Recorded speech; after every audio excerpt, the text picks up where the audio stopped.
We've got some time today, so we're going to go ahead and pull out some of the vintage Star Wars toys I've had since I was a kid. Some of these were exposed out in the open in attics for decades, so they're extremely filthy. You see some of the discoloration here. It's just the way it is, but over the years, I've learned how to safely clean vintage Star Wars toys. Mostly I've done that with the figures, but today we're going to go ahead and do it with the AT-AT. Got this the year it came out with the Empire Strikes Back packaging. One day there was a knock at the door. I opened it. My mother was out there holding it. Back then, this thing was about 40 bucks. So I think I got it for getting straight A's in school or some shit like that. So 40 bucks in whatever year that was, 80, 81, that's a lot of money, guys. So we're going to clean this thing up. It's got dust all over it. Not sure if it's coming across on the camera. It's got grime on it. I probably didn't put the stickers where they belonged when I was a kid, and I added stickers that don't belong at all, like this one of an ATST. See if we can get this off here. This came in a sticker set for Return of the Jedi. I mean, look at that. Look at the difference in color there. Sucks that it's coming apart, but it is what it is. Some water will get the rest of that off. I mean, just grime and everything. It's horrible. Pretty complete. It's got the door.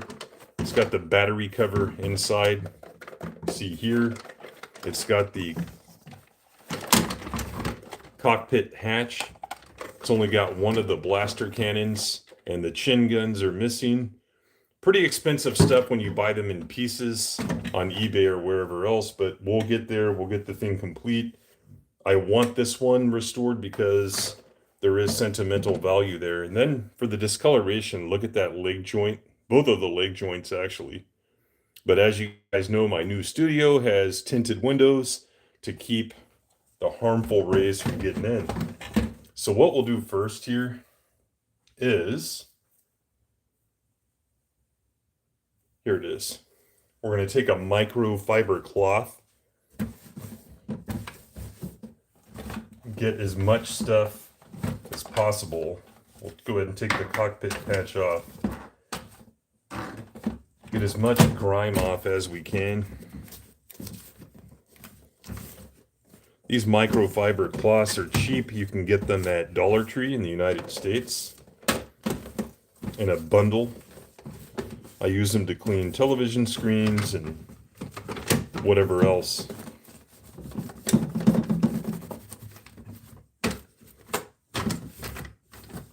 Just get as much of that, knock as much of it as you can off.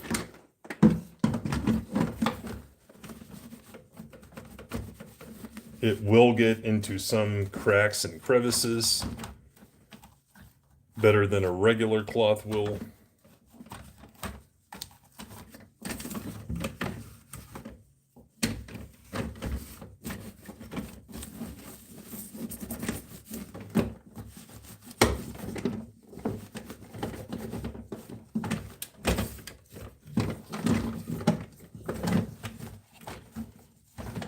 This is a tough part right here, the neck connection to the body.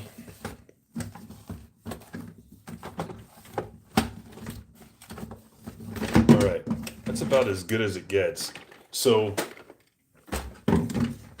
another thing we'll want to do here is open up the hatch, and then you take a butter knife. I remember this from childhood. And you just gently, on that battery hatch right there, just gently stick that in there. Go like that. That's it. It comes right off. It's got the pegs on it, as with many other pegs inside to put action figures on. Battery compartment is not too rusted, not too bad compared to like my original Millennium Falcon, which is pretty much a shell at this point. All right, so now that we've done that, we want to get some hot water going. I'm here in the mud/laundry room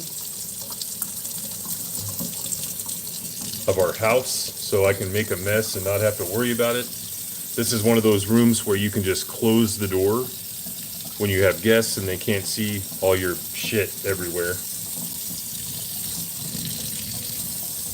Should get hotter in this quicker because the water heater is right through into the garage here. But it is like 20 something degrees outside right now, so that could have something to do with it.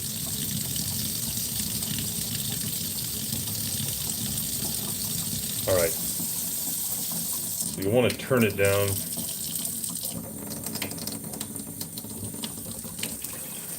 Try to get it on that spray mode. A little bit more pressure in that.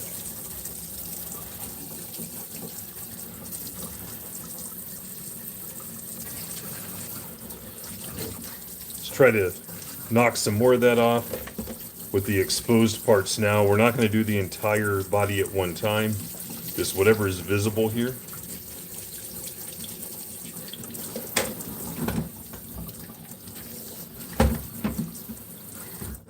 So what you do is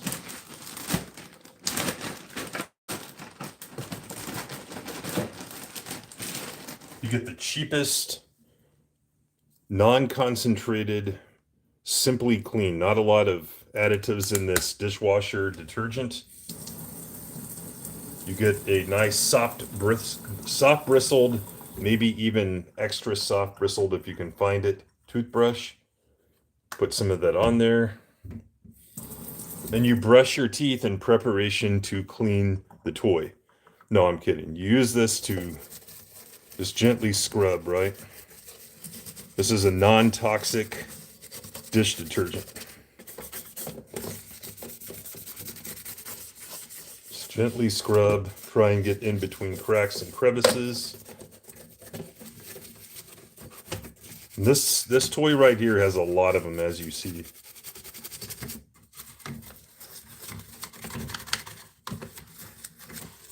Lots of discoloration, like I said. There are some tricks that I've seen people use out there, but they're not permanent, and they could wind up damaging the toy permanently. So I'll just take them as marks of distinction. They are what they are. This toy was well played with when I was 5, 6, 7, 8 years old. It wasn't intended to be a collector's piece. Well, it is now, right? In 2024.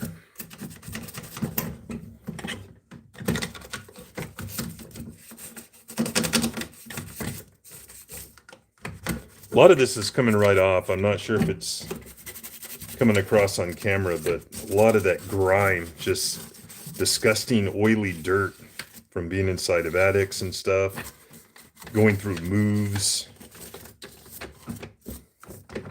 over the course of decades. A lot of it's coming right off.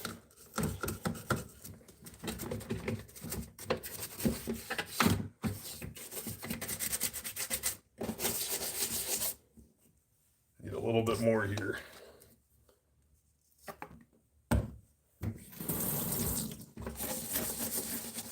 So many cracks and crevices on this toy.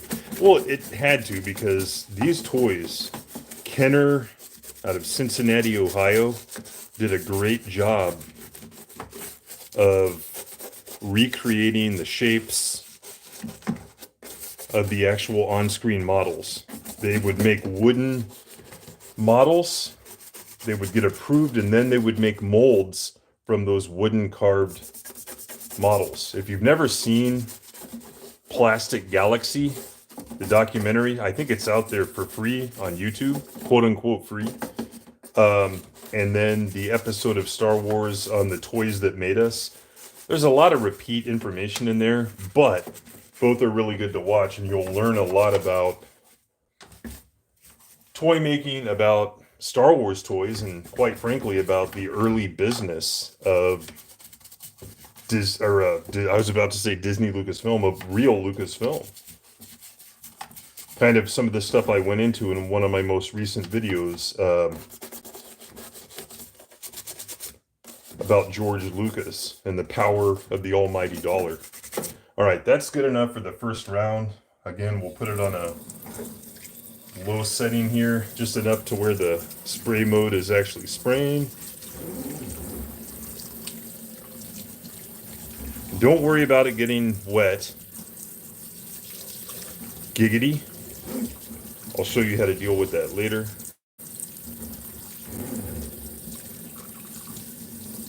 Oh yeah, it already looks like night and day.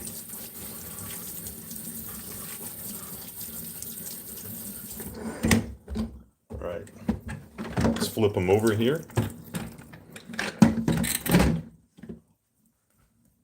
I don't want to use the towel too much on this side. I don't want to get it wet.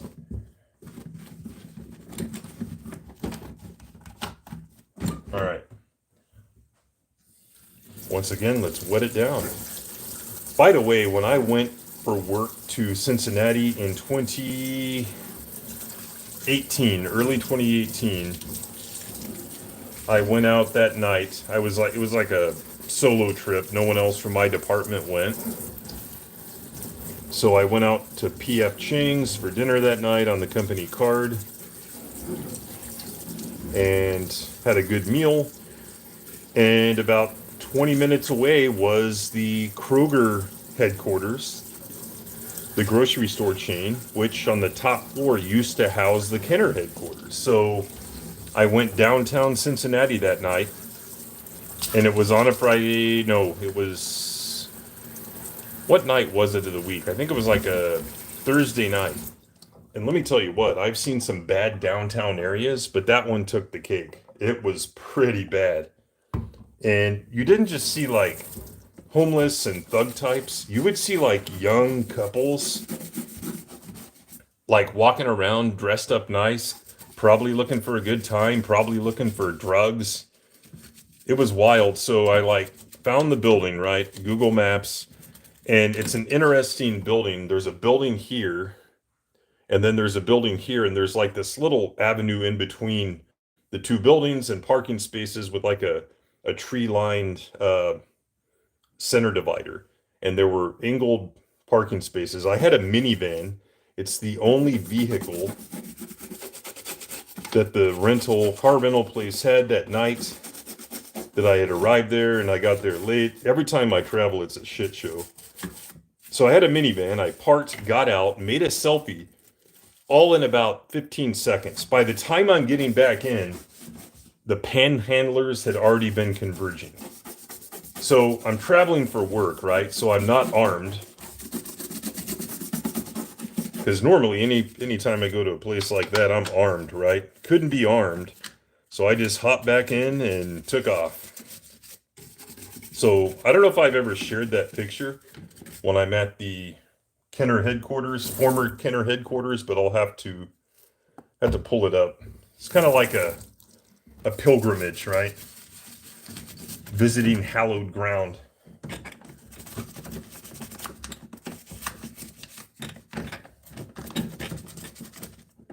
Yeah, this detergent is so weak in a good way to where it's not toxic. It actually has a pleasant smell to it compared to the ones you would want to wash your dishes with. I think they make it for people that are allergic to a lot of stuff that they put in detergents. Got these tips from somewhere, maybe one of the action figure websites, to always get the non-toxic detergent when you're cleaning up your toys.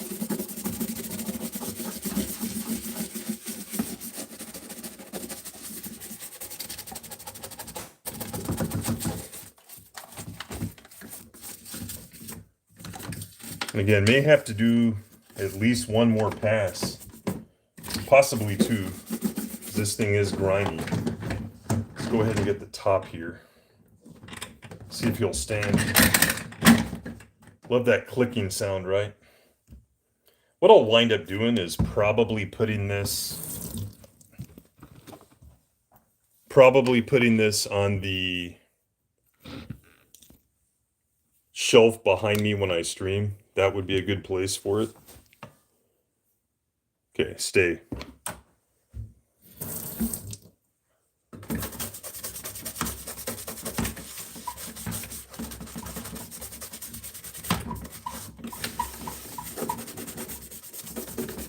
Sorry guys, I don't have any way of seeing what you're saying.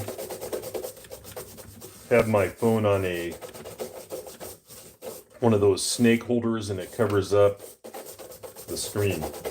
So I can't really see what you guys are saying, but thanks for being here. Appreciate it.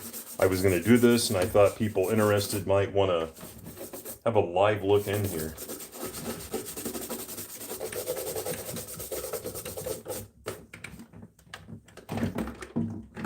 Do one other thing here on this hatch.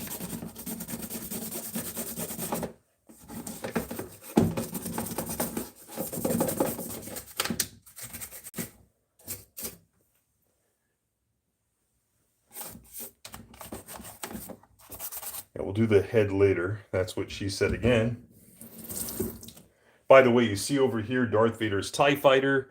Pretty decent shape. I've got all the stickers that are supposed to represent the solar panels up in the attic. I'm going to have to glue them back on. That adhesive from whatever year it was, 1978, doesn't hold up for decades, for 4 decades. So going to have to get some kind of glue and glue them back on. The only thing I'm missing on that is the top hatch, which kind of sucks because if you piece that stuff out, you're talking a lot of money to buy pieces of toys, vintage toys. Like it's sometimes half the price of just buying an entire new toy. When I say new, I mean a complete one from a collector. But you want to keep the one that you had when you were a kid, right? So what do?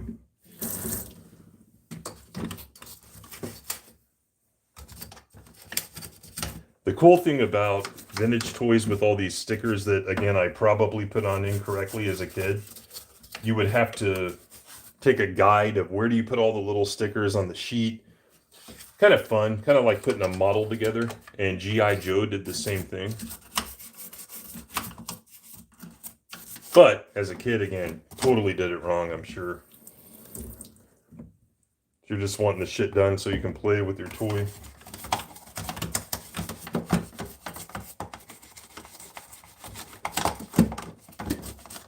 Man, this thing was filthy.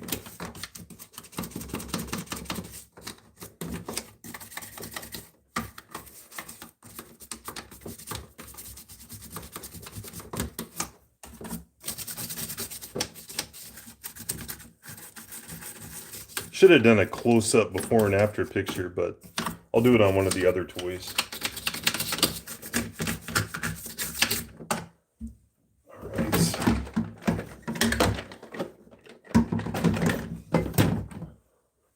Let's get the insides.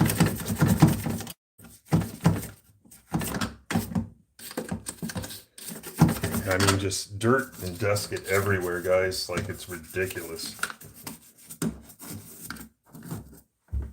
Just think about it. You're talking hours every day, days every month, month every year, and just years and years of decades of accumulation of dust. Finally got it into a container about 15 years ago, so I'm sure that helped. All right, let's start doing some rinsing here.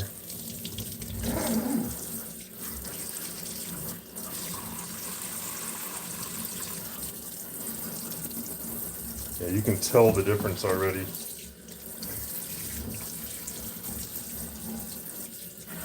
I think by this time, Kenner started using better quality plastics.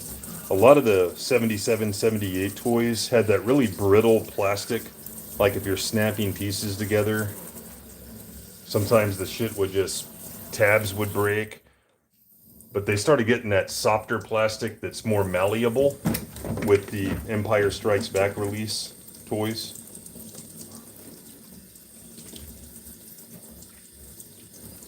Yeah, this bad boy is going to need another pass for sure.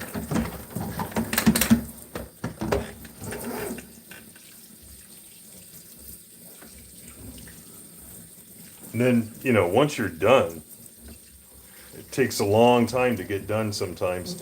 You have to get a clean microfiber towel and then pat dry. Set it out like on a dish drying mat and flip it several times until all the water runs out. That takes a while.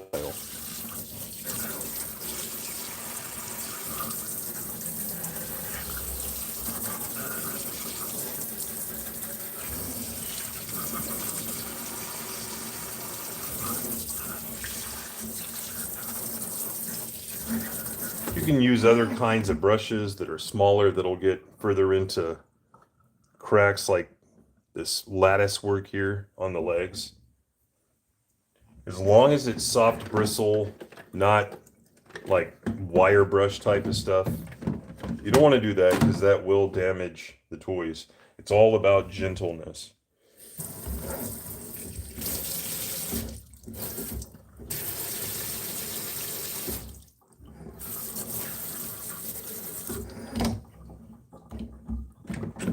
So this top is just filthy because for years, if I had it displayed, that's where all the dust would settle, right? Like all right in here. So I'm going to have to give this like another layer of scrubbing. Then got to clean the head, maybe give it another scrubbing on the outside. Then I'll have to figure out how do I deal with the inside because it too is disgusting. Then pat it dry with another microfiber cloth. And then probably over here behind on this counter space, I'll set out some kind of dish drying mat.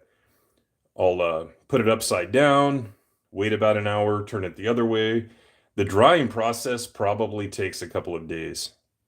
With action figures, I would put them in like the all four position and just kind of let the water run out, then straighten the legs so that any water that happens to be jammed between two different pieces of the joints in the legs and arms can move, and then eventually it will evaporate. So a lot of the action figures I've done pictures side by side of, it's amazing how much cleaner you can make them look safely. They don't look 100%, they don't look brand new, but they look presentable. I wouldn't have presented this thing the way that it looked before. It just looked horrible. And then just weird stuff like, what is this crayon marker here? There's no telling how that got there. No telling. So that's the way you do it. I would not take everything I say as the best method. I'm just going off of what I've had success with and what I've read. Go to people like that Junkman, people like that are really into the action figure collectors processes and stuff like that. People like that probably know a lot more than I do, but again, I'm very careful with whose advice I take. I'll test it like on a figure that I have 3 or 4 duplicates of before I say, hey, I'm going to do this to the one I'm going to display. So you got to be careful with the advice you take, but once you figure it out yourself, you can start doing it. All right, guys. I think I'm going to take a break, go get some coffee, and continue this. I don't know if I'm going to get the X-Wing and the TIE Fighter done today, but my goal is to get the AT-AT done. And then hopefully, maybe by next Friday night on the spacing, you'll see it on the shelf behind me instead of the TIE Fighter box. So, all right, guys, signing out. Thanks for being here. Hit your like button on the way out, and we appreciate it. See ya.